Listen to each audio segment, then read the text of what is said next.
안녕하세요. 김태현 목사입니다. 뚜벅뚜벅 메시지.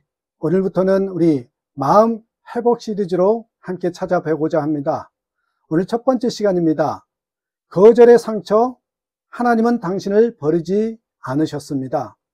거절의 상처, 하나님은 당신을 버리지 않으셨습니다. 이사야 49장 15절에서 16절의 말씀을 가지고 함께 뚜벅뚜벅 걸어가겠습니다. 사람에게 받은 상처는 여러분 생각보다 오래 남습니다. 예를 들어서 넌 기대 이하야. 왜 너는 항상 문제니? 너와는 더 이상 함께 할 수 없어. 여러분 이런 말을 들었다고 생각해 보십시오. 이 말들은 들은 사람이 마음속에 새기는 한 문장이 이것일 겁니다. 이런 말을 들었다면 정말 그 마음속에 새겨진 말은 이겁니다. 그게 뭘까요? 나는 환영받지 않는 사람이다.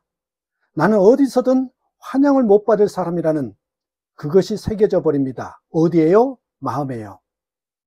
사람은 칭찬보다 이 거절을 오래 기억합니다. 좋은 말 100마디보다 거절의 말 한마디가 깊이 우리 마음속을 파고들죠. 왜 그럴까요?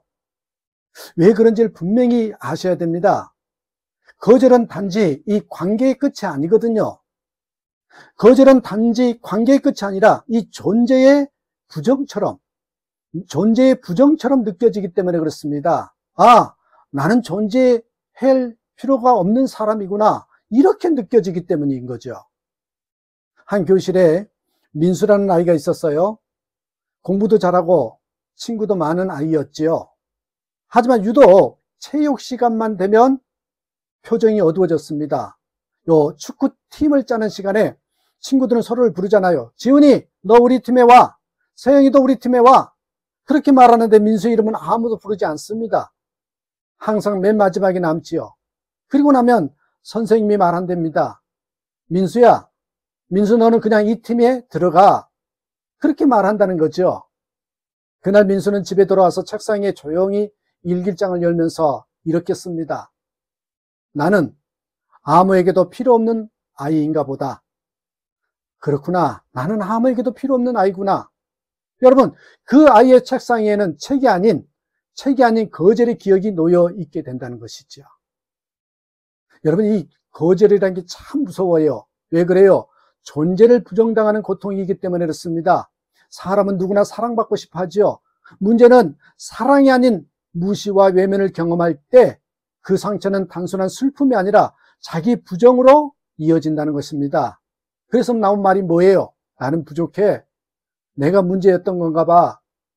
하나님도 날 싫어하시는 걸까 봐. 그게 걱정되고 그 거절감이 큰 거예요. 하나님도 날 싫어하는가 보다고. 이러한 마음은 우리를 점점 이 내면의 감옥으로 밀어 넣습니다. 그리고 그 감옥은 눈에 보이지 않기에 더 위험한 것이죠.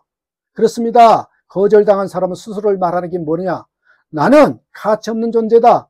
나는 가치 없는 존재다. 이렇게 인정해버리는 그 결과를 낳기 때문이라는 거예요. 거절은 마치 바람에 흔들리는 촛불과 같다고 합니다. 누군가의 말 한마디, 표정 하나가 바람이 되어서 내 존재를 꺼뜨리려 합니다. 넌 없어도 괜찮아. 넌 빠져도 된다고. 그런데 여러분 성경은 뭐라고 합니까? 성경에 이사야 42장 3절에 아주 기가 막힌 말씀을 하고 계십니다. 뭐랍니까? 그는 꺼져가는 신지를 끄지 아니하며. 하나님은 어떤 분이시래요? 꺼져가는 우리의 마음의 심지를 보시고 불어 끄지 않으시고 오히려 손으로 감싸 안으십니다. 여러분, 오늘 본문에 이사야 49장에서 하나님은 이렇게 말씀하셔요. 기가 막힌 말씀을 하셔요. 어머니가 자식을 잊을 수 있겠느냐? 그들은 혹시 잊을지라도 나는 너를 잊지 아니할 것이다. 그리고 이어지는 이 말씀이 우리를 늘 울리지요. 그 다음에 말씀이 뭡니까? 내가 너를 내 손바닥에 새겼다.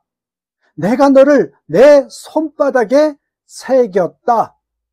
하나님 우리의 이름을 기록하지 않으셨습니다. 뭐랍니까? 새기셨다. 새기셨습니다. 잉크로 쓴 것이 아닙니다. 지워질 수 없게 흔적이 남도록 새기셨다는 것입니다.